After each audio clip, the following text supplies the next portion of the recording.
সভা মঞ্চ দিনাজপুরের আপামর জনসাধারণ তাকে সম্ভাষণ জানানোর জন্য অধীর আগ্রহে অপেক্ষা করছে। প্রায় 10 লক্ষাধিক মানুষ এই দিনাজপুরে গড়া শহীদ ময়দানে উপস্থিত হবেন। আমাদের সর্বাত্মক প্রস্তুতি চলছে এই জনসভাকে সাফল্যমণ্ডিত করার জন্য। আমরা মঞ্চের কাজ করছি। প্রধানমন্ত্রীর আগমন উপলক্ষে শহর জুড়ে নেওয়া হয়েছে কঠোর নিরাপত্তা ব্যবস্থা। আগমন উপলক্ষে 3 স্তর বিশিষ্ট নিরাপত্তার ব্যবস্থা সাজিয়েছে। মোট 1300 কাজে নিয়োজিত আছেন। আমাদের এই পুলিশ ফোর্স ছাড়া এর পাশাপাশি র্যাব তাদের 24 ঘন্টা টহল চলছে। মহাজোট সরকারের শেষ সময়ে প্রধানমন্ত্রীর এই সফরকে ঘিরে দিনাজপুর জুড়ে চলছে ব্যাপক আলোচনা। SATV news desk. নেতাকর্মীদের উপর হামলার প্রতিবাদে সিরাজগঞ্জে আগামীকাল আধা বেলা হরতাল ডেকেছে জেলা বিএনপি। গেল রাতে শহরের বিভিন্ন স্থানে অভিযান চালায় পুলিশ। এ সময় আটক করা হয় 30 জনকে। এদের মধ্যে 8 জনকে গ্রেফতার দেখানো হয়েছে। দলীয় নেতাদের নামে মিথ্যা মামলা প্রত্যাহার এবং গ্রেফতার ও হয়রানির প্রতিবাদে এই হরতাল ডাকা হয়। এদিকে গতকাল বিএনপির মিছিল থেকে পুলিশের উপর ইট পাটকেল নিক্ষেপ ভাঙচুরের ঘটনায় 6 শতাধিক নেতাকর্মীর নামে মামলা করেছে পুলিশ।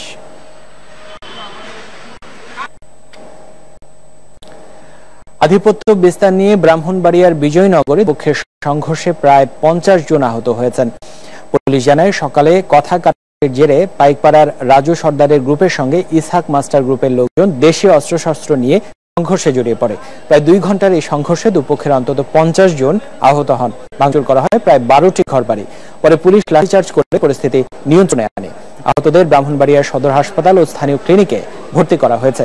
সেখান থেকে 5 জনকে আটক করেছে পুলিশ। খুলনায় দাদা ম্যাচ ফ্যাক্টরি পুনরায় চালু এবং শ্রমিকদের বকেয়া বেতন পরিশোধের দাবিতে সকাল সন্ধ্যা অনশন করছে শ্রমিক কর্মচারীরা। সকাল 8টা থেকে নগরীর রূপসা বাসস্ট্যান্ড এলাকায় মিল গেটে তারা এই কর্মসূচি শুরু করে। এ সময় তারা জানান, লাভজনক হওয়ার পরও মিলটি 2010 সালে ব্যক্তি মালিকানাধীন ভাইয়া গ্রুপের কাছে হস্তান্তর করা হয়। পরে পরিকল্পিতভাবে লোকসান দেখিয়ে মিলটি বন্ধ করে দেওয়া হয়। শ্রমিকদের আন্দোলনের মুখে 2011 সালে বর্তমান প্রধানমন্ত্রী শেখ হাসিনা বিসিআইসির আওতায় পুনরায় চালুর আশ্বাস দেন। কিন্তু গেল 3 বছরেও মিলটি চালু না হওয়ায় বকেয়া বেতনের দাবিতে এই কর্মসূচি শুরু করেছেন শ্রমিকরা।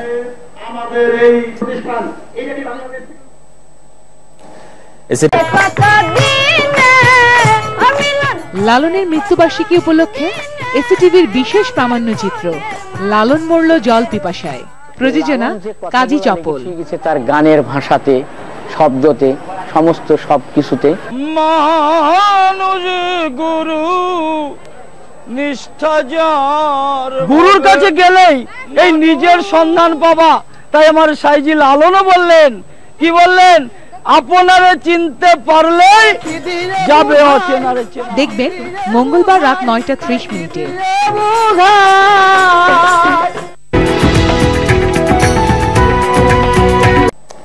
দেখছেন এসএটিভি দেশ সংবাদ। জমি নিয়ে বিরোধের জের ধরে লক্ষ্মীপুরের রামগঞ্জে আওয়ামী লীগ বিএনপির সংঘর্ষে মারা গেছে যুবলীগের এক কর্মী। এলাকাবাসী জানায়, দীর্ঘদিন ধরে সাহারপাড়া এলাকার বিএনপি সমর্থিত মাওলানা মাসুদুর রহমান গ্রুপের সঙ্গে একই গ্রামের আওয়ামী লীগ সমর্থিত শহীদুল্লাহ গ্রুপের বিরোধ চলে আসছিল। এরই জের ধরেই রোববার রাত 8টার দিকে দুই গ্রুপের মধ্যে কথা কাটাকাটি হয়। এক পর্যায়ে সংঘর্ষে সেখানেই মারা যান শহীদুল্লাহর ছেলে ফরিদুল ইসলাম। আহত হয় দুপক্ষের 8 জন।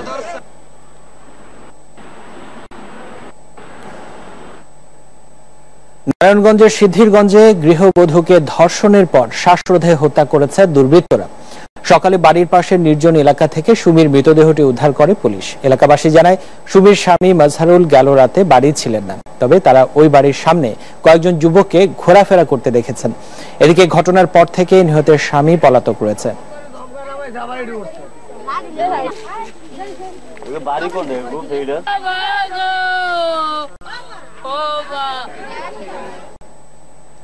জেলা ট্রাক শ্রমিক ইউনিয়নের সভাপতি বালা মিয়াকে পুলিশি নির্যাতনের প্রতিবাদে টাঙ্গাইলে চলছে 48 ঘন্টা ট্রাক ধর্মঘট। দোষীদের শাস্তি সহ 6 দফা দাবিতে রোববার শ্রমিক নেতারা এই ধর্মঘট ডাকে। একই সঙ্গে দাবি পূরণ না হলে সারা দেশে একযোগে পরিবহন ধর্মঘটের হুমকিও দেয় তারা। গত 5 অক্টোবর ডিবি পুলিশের সদস্যরা বাংলাদেশ সড়ক পরিবহন শ্রমিক ইউনিয়নের যুগ্ম সম্পাদক ও জেলা ট্রাক শ্রমিক ইউনিয়নের সভাপতি বালা মিয়াকে পিটুনি দেয়। এ সময় তার একটি হাত ভেঙে যায় বলে অভিযোগ করেন ট্রাক শ্রমিকরা।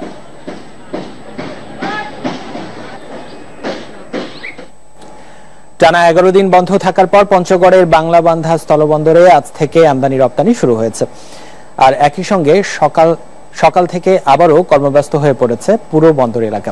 তবে দীর্ঘদিন বন্ধ থাকায় যে ক্ষতি হয়েছে তা শিগগিরই কাটিয়ে উঠতে পারবেন বলে আশা বন্দর ব্যবসায়ীদের।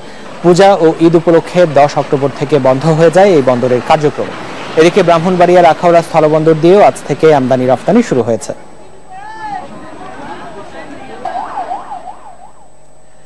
ইলেকট্রিক খুঁটি, তার, ওয়্যারিং সবই আছে, শুধু নেই বিদ্যুৎ সংযোগ। মাগুরা সদরের 5টি গ্রামের কয়েক হাজার মানুষ দীর্ঘদিনেও বিদ্যুৎ সুবিধা না পেয়ে রীতিমতো হতাশ। মাগুরার প্রতিনিধি রূপক আইচের রিপোর্ট। সদরের নিশ্চিন্তপুর, কুকিলা, জুইতরা, বাউরভাঙ্গা ও গোবিন্দপুর গ্রামের ভেতর দিয়ে বিদ্যুতের লাইন স্থাপন করা হয় 2006 সালে, কিন্তু দীর্ঘদিনেও এসব এলাকার এখনো পৌঁছায়নি বিদ্যুতের আলো। আমাদের কারেন্ট আসবে বলে শুনিয়া আমরা আজ বিগত 5 বছর মসজিদে ফ্যান কিনে রাখছি, 20 কোটি টাকা কিন্তু এ পর্যন্ত কারেন্টের কোনো ব্যবস্থা পেলাম না। বাচ্চা কাচ্চা ঘুমোতে পারে না, কি লেখাপড়া করতে পারে না, আমাদেরও খুব সমস্যা। বিদ্যুতের তার টানানোর সময় এসব এলাকার 11 কিলোমিটার রাস্তার পাশ থেকে কয়েক হাজার গাছ কাটা হয়। এ নিয়ে ক্ষুব্ধ এলাকাবাসী। বিদ্যুৎ লাইনের ভিতরে যে গাছগুলো আমাদের কাটা হয়েছে বিদ্যুৎ লাইন চালু করবে বলে, তাতে আমরা কমপক্ষে কয়েক কোটি টাকার সম্পদ আমাদের নষ্ট হয়ে গেছে। তারপরেও আমরা এখন বিদ্যুৎ লাইনটা চালু পাইনি। আমরা আর্থিং নিছি, মিটারের টাকা জমা দিছি, আমাদের গাছ সহ অনেকে ক্ষতিগ্রস্ত ক্ষতিপ্রাপ্ত হয়ে গেছি। কবে নাগাদ এসব এলাকায় বিদ্যুৎ সংযোগ দেওয়া হবে এর কোনো উত্তর নেই পল্লী বিদ্যুৎ কর্মকর্তাদের কাছে। 5 MVA থেকে 10 MVA করার জন্য পদক্ষেপ নেওয়া হয়েছে। এই 10 MVA রূপান্তর হলে আমরা এইসব গ্রামগুলোতে বিদ্যুৎ সংযোগ দিতে পারবো। আর্সেনিক মুক্ত পানি সরবরাহে এখানে নির্মাণ করা হয়েছে গভীর নলকূপ, কিন্তু বিদ্যুতের অভাবে মুখ থুবড়ে পড়ে আছে সরকারের অর্ধ কোটি টাকার এই প্রকল্পটিও। রূপক আইচ, এসএটিভি, মাগুরা। পরীক্ষা ও ক্লাস বর্জন করে আবারও বিক্ষোভ করেছে বিভিন্ন পলিটেকনিক ইনস্টিটিউটের শিক্ষার্থীরা। বগুড়া পলিটেকনিক ইনস্টিটিউটের শিক্ষার্থীরা সকালে ইনস্টিটিউটের প্রধান গেটে তালা লাগিয়ে বিক্ষোভ মিছিল করে। এ সময় তারা পলিটেকনিকের সামনের সড়কে অবরোধ করে, পরে পুলিশ তাদের সরিয়ে দেয়।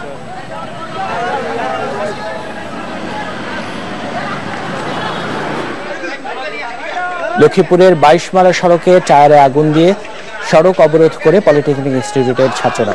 এছাড়া ক্যাম্পাসে বিক্ষোভ মিছিল করে তারা।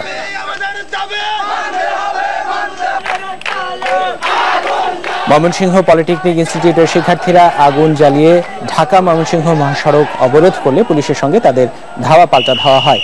এতে পুলিশ সহ 10 জন আহত হয়। পরে 6 শিক্ষার্থীকে আটক করে পুলিশ। এসএটিভি দেশ সংবাদে নিচ্ছে আরেকটি বিরতি, আর ফিরে এসে থাকছে।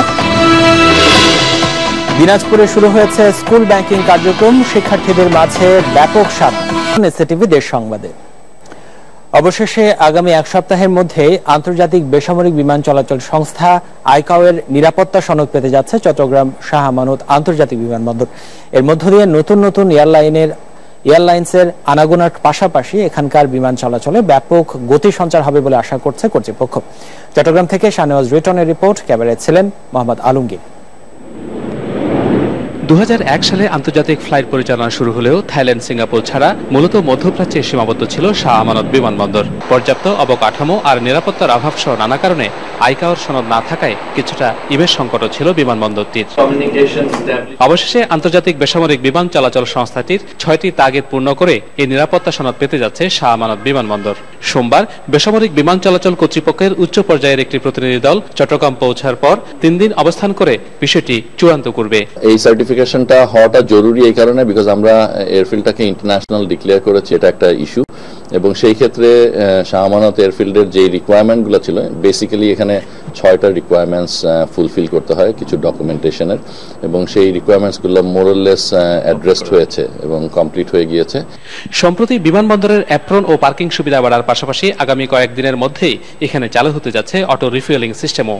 সংশ্লিষ্টরা বলছেন, এখন আইকাওর সনদ প্রাপ্তি নিশ্চিত হলে এই বিমানবন্দরের ভাবমূর্তি বাড়ার পাশাপাশি বিমান ওঠানামাও বাড়বে বহুগুণ।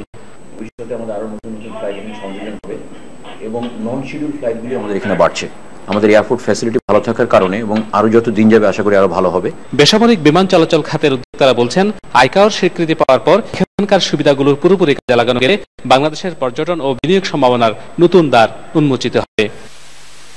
শাহনাজ রিটন, এসএটিভি, চট্টগ্রাম। বিএনপি ও আওয়ামী লীগ একই স্থানে সমাবেশ ডাকায় কুষ্টিয়ার কুমারখালী উপজেলার চরসাদিপুরে ১৪৪ ধারা জারি করা হয়েছে।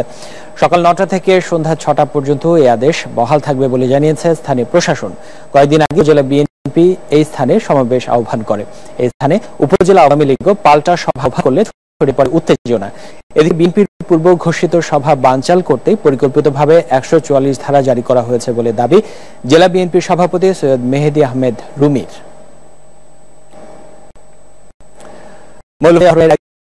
দিন পর শিশু তামিমকে উদ্ধার করা হয়েছে। রোববার সন্ধ্যা ৬:৩০ তাকে উদ্ধার করা হয়। র্যাব জানায় গোপন সংবাদের ভিত্তিতে হবিগঞ্জের বাহুবলের কাবাইছড়া চা বাগানে অভিযান চালানো হয়। এক পর্যায়ে সেখান থেকে অপহৃত ৬ বছরের শিশু তামিমকে উদ্ধার করা হয়। এ সময় অপহরণকারী রাজু ও লিটনকেও গ্রেপ্তার করা হয়। শনিবার দুপুর ২টায় সিলেটের ফেঞ্চুগঞ্জের কটালপুর গ্রাম থেকে আবাল মিয়ার ছেলে তামিমকে অপহরণ করে রাজু ও লিটন। পরে তারা ২০ লাখ টাকা মুক্তিপণ দাবি করে। সুন্দর ও নিরাপদ ভবিষ্যৎ গড়ে তোলার লক্ষ্যে ২০১২ সালে স্কুল ব্যাংকিং কার্যক্রম শুরু করেছে সরকার। এই ধারাবাহিকতায় এবার দিনাজপুরের বিদ্যালয়গুলোতে শুরু হয়েছে এই কার্যক্রম। এতে শিক্ষার্থীরা তাদের জমানো টাকা দিয়ে উজ্জ্বল ভবিষ্যৎ গড়ে তুলতে পারবে। দিনাজপুর প্রতিনিধি খাদেমুল ইসলামের রিপোর্ট, জানাচ্ছেন বর্ষালতা। দিনাজপুরে ব্যাপক সাড়া ফেলেছে স্কুল পর্যায়ে ব্যাংকিং কার্যক্রম। শিক্ষার্থীরা মাত্র ১০০ টাকায় হিসাব খুলতে শুরু করেছে। আর এই ব্যাংকিং কার্যক্রমে সঞ্চয়ী মুনাফা সহ হিসাব থেকে কোনো সাবচার্জ কাটা হবে না জেনে খুশি খুশি শিক্ষার্থীরা। অ্যাকাউন্ট খোলার জন্য ফর্ম নিয়েছি। আমি এখানে অ্যাকাউন্ট খুলে টাকা জমাবো। প্রত্যেকদিন আমার আব্বু আমাকে ৫ টাকা বা ১০ টাকা করে দেয় এটা আসার জন্য। আমি কোচিং থেকে হাঁটে হাঁটে আসি, এই টাকাটা জমা হয়। প্রাথমিক ও মাধ্যমিক দুটি পর্যায়ে অ্যাকাউন্ট খোলা হচ্ছে জানালেন রাজশাহী কৃষি উন্নয়ন ব্যাংকের কর্মকর্তা। দুটো পর্যায়ে অ্যাকাউন্ট করছি, 1 থেকে 5 পর্যন্ত, তাদের গার্জিয়ানদের সাথে যৌথভাবে করছি। আর 6 থেকে 10 পর্যন্ত স্কুলের বাচ্চাদের আমরা তাদের ইন্ডিভিজুয়াল অ্যাকাউন্ট করছি। তবে তারা যদি কখনো টাকা উঠাতে চায় সেক্ষেত্রে তাদের গার্জিয়ানের সাথে এসে টাকা উঠাতে হবে। শুধু শহরাঞ্চল নয়, দেশের প্রত্যন্ত অঞ্চলগুলোতে এই কার্যক্রম শুরু করা হবে এমনই প্রত্যাশা সবার। SATV news. মেয়র হানি ফ্লাইওভারে অতিরিক্ত টোল আদায়ের প্রতিবাদে নারায়ণগঞ্জে মানববন্ধন করেছে আমরা নারায়ণগঞ্জবাসী নামের একটি সংগঠন। দুপুরে শহরের চাষাঢ়ার জেলা প্রেস ক্লাবের সামনে এই মানববন্ধন করা হয়। মানববন্ধনে বক্তাদের দাবি ফ্লাইওভারে অযৌক্তিক টোল আদায় করা হচ্ছে। শিগগিরই এই অতিরিক্ত টোল নেওয়া বন্ধ করা না হলে বৃহত্তর আন্দোলনের হুঁশিয়ারিও দেন সংগঠনটির নেতারা। অস্ট্রিয়া প্রবাসী ভিয়েনা যুবলীগের সভাপতি শেখ মাসুদুর রহমান রাবেট হত্যাকারীদের ফাঁসির দাবিতে গোপালগঞ্জে মৌন মিছিল ও মানববন্ধন করা হয়েছে। শহরের কাপড়পট্টি থেকে সকালে মৌন মিছিল বের করে বড়বাজার বণিক সমিতি। এতে অংশ নেন স্থানীয় ব্যবসায়ী সংগঠন সহ সর্বস্তরের মানুষ। মিছিলটি শহরের বিভিন্ন সড়ক ঘুরে প্রেস ক্লাবে এসে মানববন্ধন করে। পরে রাবেটের হত্যাকারীদের ফাঁসির দাবিতে জেলা প্রশাসকের কাছে স্মারকলিপি দেয়া হয়।